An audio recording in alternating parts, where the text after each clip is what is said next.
Okay? So,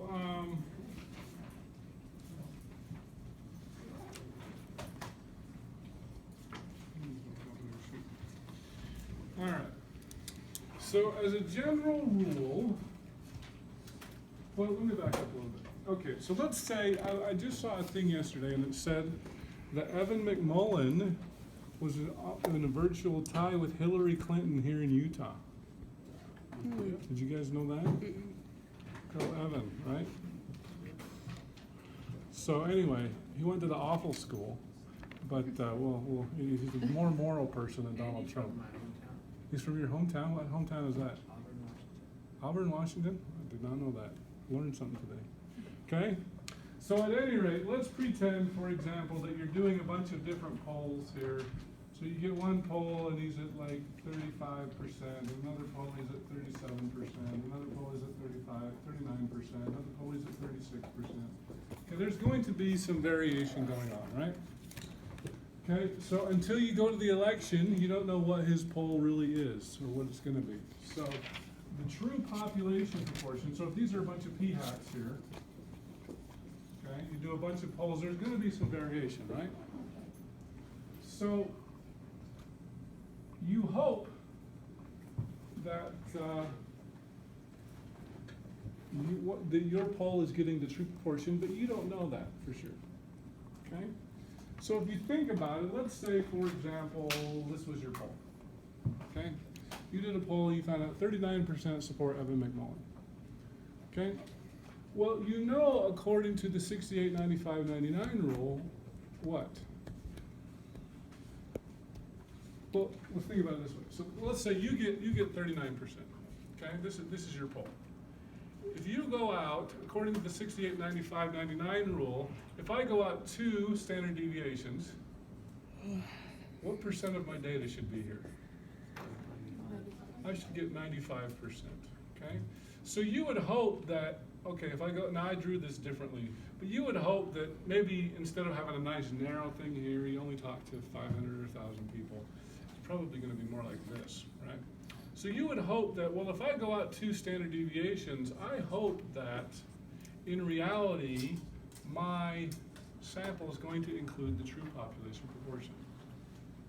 So that's conceptually kind of what a confidence interval is, okay? So the question is, okay, these are the numbers that we got. We got 39% support Evan McMullen. How do you figure out the standard deviation? Which we taught you yesterday. Square root of PQ over N. That is your standard deviation, okay? Now, what's the problem if I don't know what my P is? I can't figure that out. Yeah. But we said P hat's pretty good, right? Mm-hmm.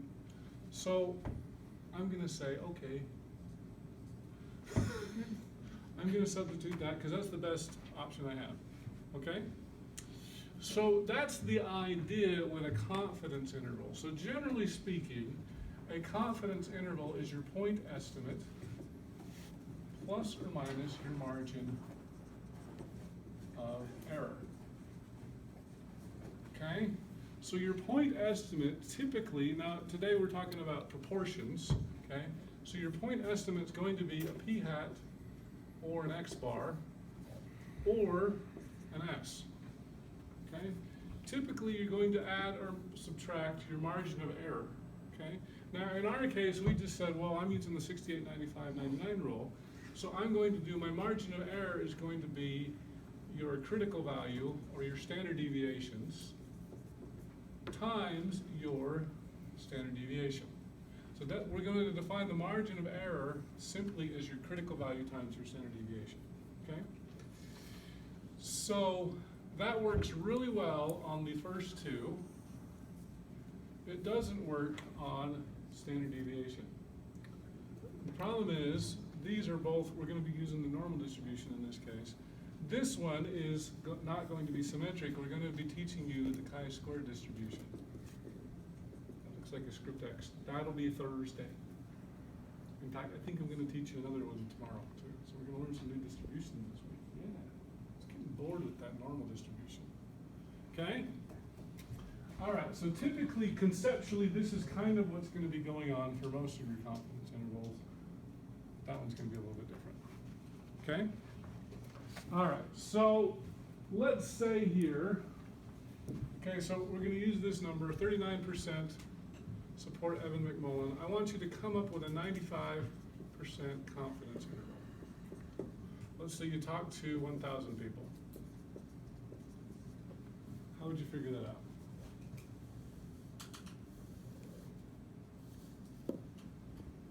So we need to figure out our standard deviation, right? So our standard deviation in this case would be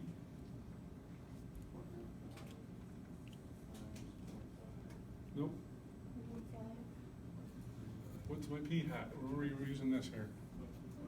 0.39 times 0.61 divided by 1,000. Okay, so if I do that here, equals 0.39 times 0.61 divided by 1,000. I forgot to do my square root, so I'll do that now. Square root of that.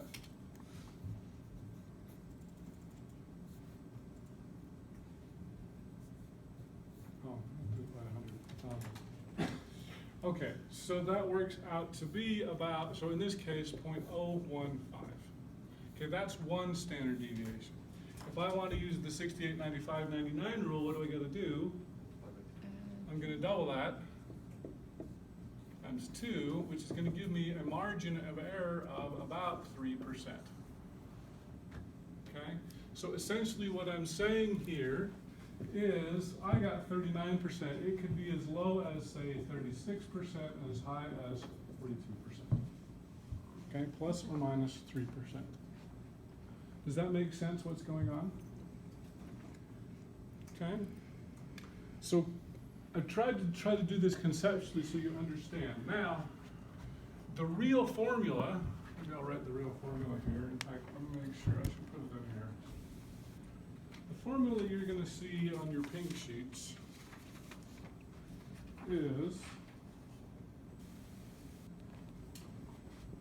p hat plus or minus z sub alpha over 2 times p hat times, I'm going to put it as q hat. Make that get better. P hat times q hat all over n. That is your formula right there. Okay? Now, I used the 68, 95, 99 rule because I knew that you guys knew it and it was easy to think about. So typically, when you're talking about a confidence interval, you're going to talk about a confidence level, and you're going to talk about a margin of error. Okay? Now, if you're ever listening to the news, they typically leave off your confidence level. Okay? Your confidence level is usually 95%. In fact, it's a safe assumption if they don't state it, that's what it probably is. But what they really should say, when you're making a confidence statement, I'm going to give you a, this is what I'd like you guys to write, okay? We are blank percent confident that, and then whatever your proposition is, in this case, supporters of Evan McMullen are between blank and blank. Okay, so that's kind of the general formula that you should say with your confidence statement, okay? So typically what you hear, so you don't really hear it in the media that way. Typically you'll say, hey, they did a poll this week, Hillary Clinton leads Donald Trump, 54 to 37, and the margin of error is 3%, okay?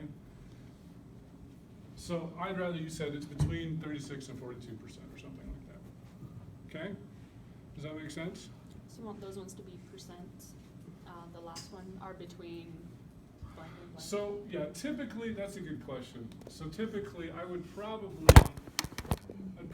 I usually try to go one more decimal than they gave me. So if I got 39%, I would say 0.361 to 0.422 or something like that, typically. so, good question. Yeah, go one more decimal than whatever they gave you to start with.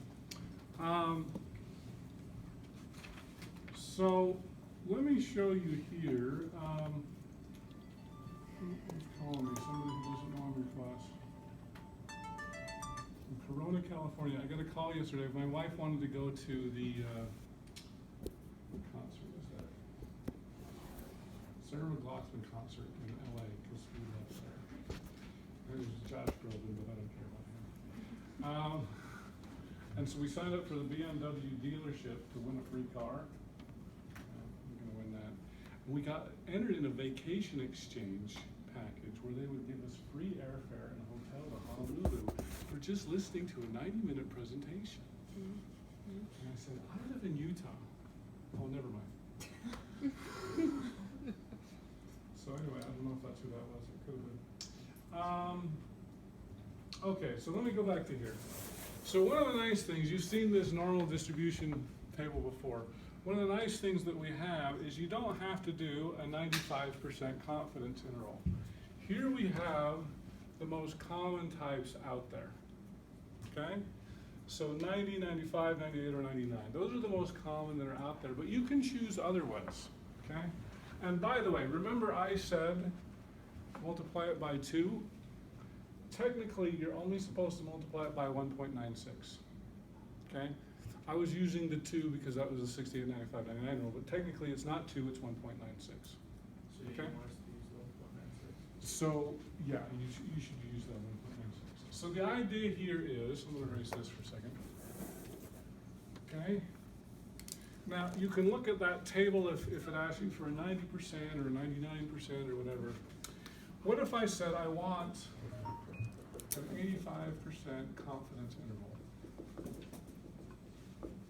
Okay, that's not on your chart. Okay, so what am I asking really? Okay, so what I'm doing is, okay, we'll use Evan McMullen again. So my p hat in this case equals 0.39. Okay, I want 85% of my area to be covered. Okay, which means what is in the tails? You've got 15% in the tail, which means you've got 7.5% here, and you've got 7.5% here, right? Okay? So we would refer to that 15%, alpha would be your level of significance. Or in this case, what's in the tails. So if we cut that in 2, alpha over 2, that would be half of your level of significance, right? And because these are symmetric, that's going to be nice. And so that's why when you're looking at your formula here, it says z sub alpha over 2. You're cutting your level of significance in half because you want half of it here, you want the other half here.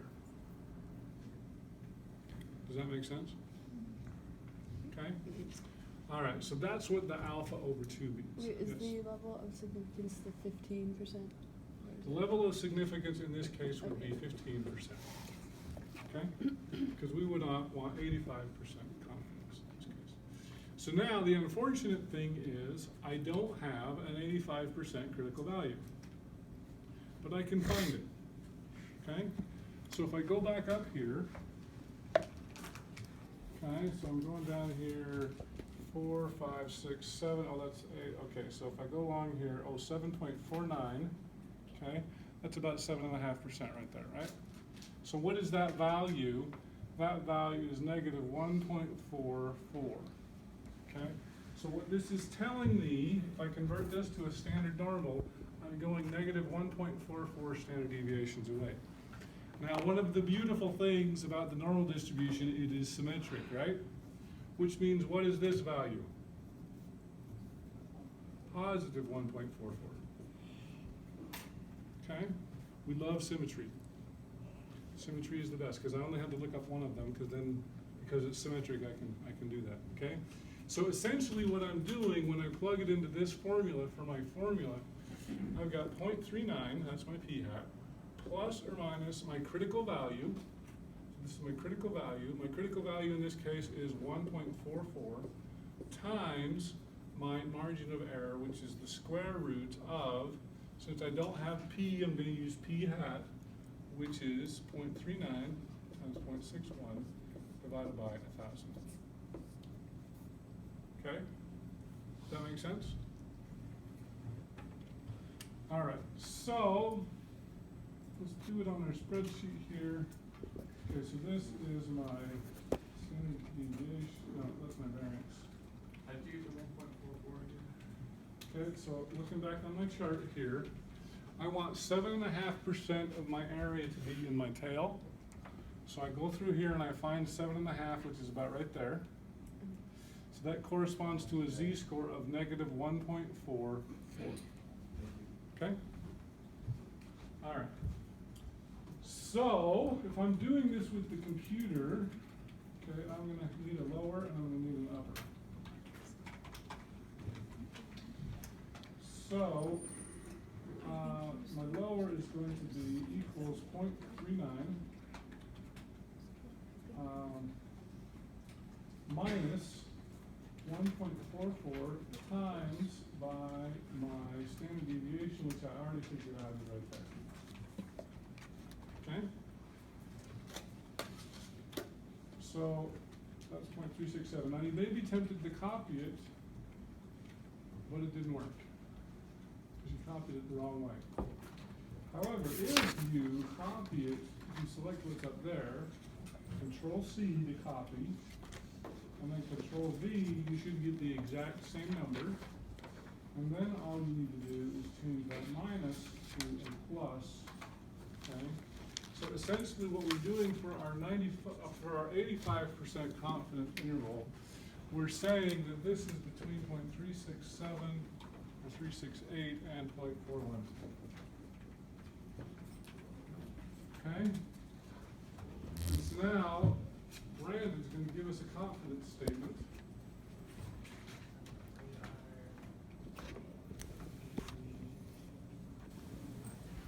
%, that the support for Evan McMullen is between. Okay? So if you have any questions about the confidence statement, just talk to Brandon. Okay? He did very good on that. All right. So only one other thing that I'd like to talk about, and that is, oh, by the way, before I do that, there's two more things. Before I do that, remember the first time we did it, so this was my 85% confidence interval. If I were to compare this to the 95% confidence interval, remember that was 0.360 to 0.420, I think. We're going to pretend that's what it was, even if it wasn't. Okay? So this is 95% versus 85%. Okay? What do you notice about those two intervals? What? This is a slightly bigger interval, right? So if you want to be more confident, you're going to increase your margin of error. Okay, I'm going to give you an extreme example. Okay? I'm not going to be wrong.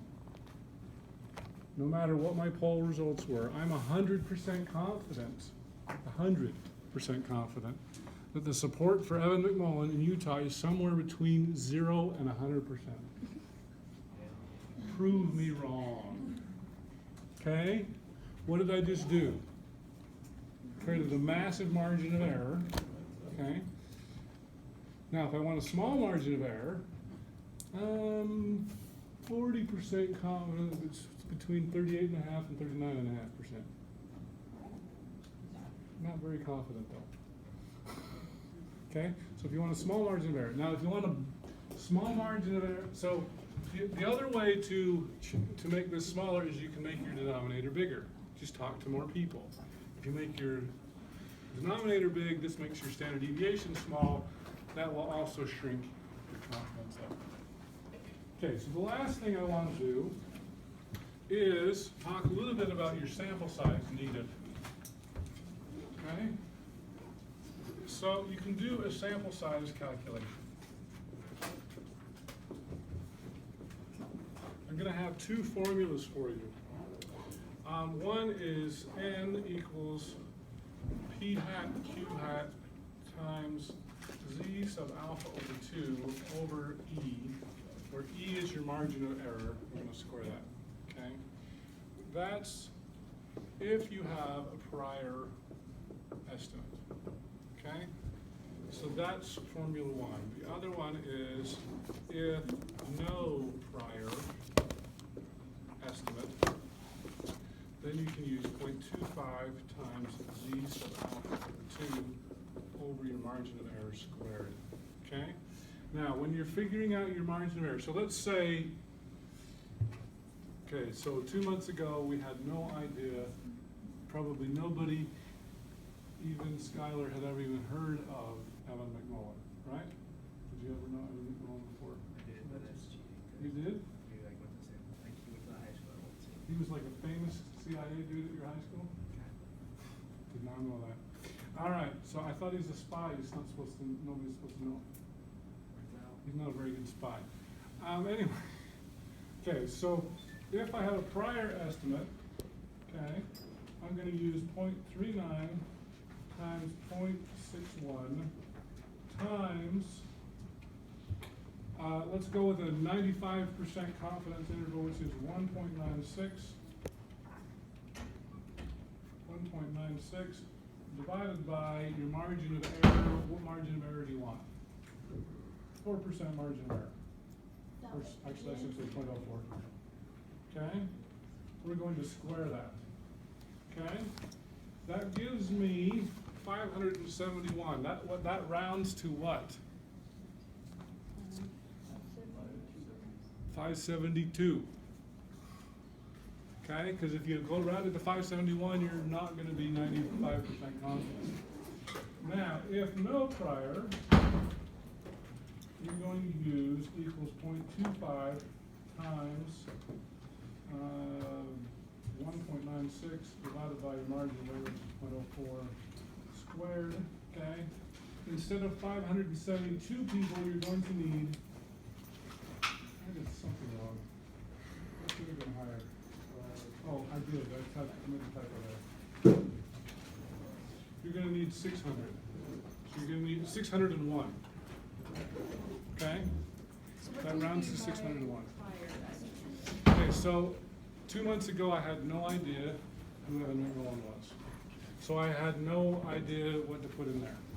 So you're gonna use that. So if you have a prior estimate, usually this is gonna be a lot smaller than this. In my case, it wasn't, but usually, if you have a prior estimate, it's gonna make your sample size smaller than if you don't.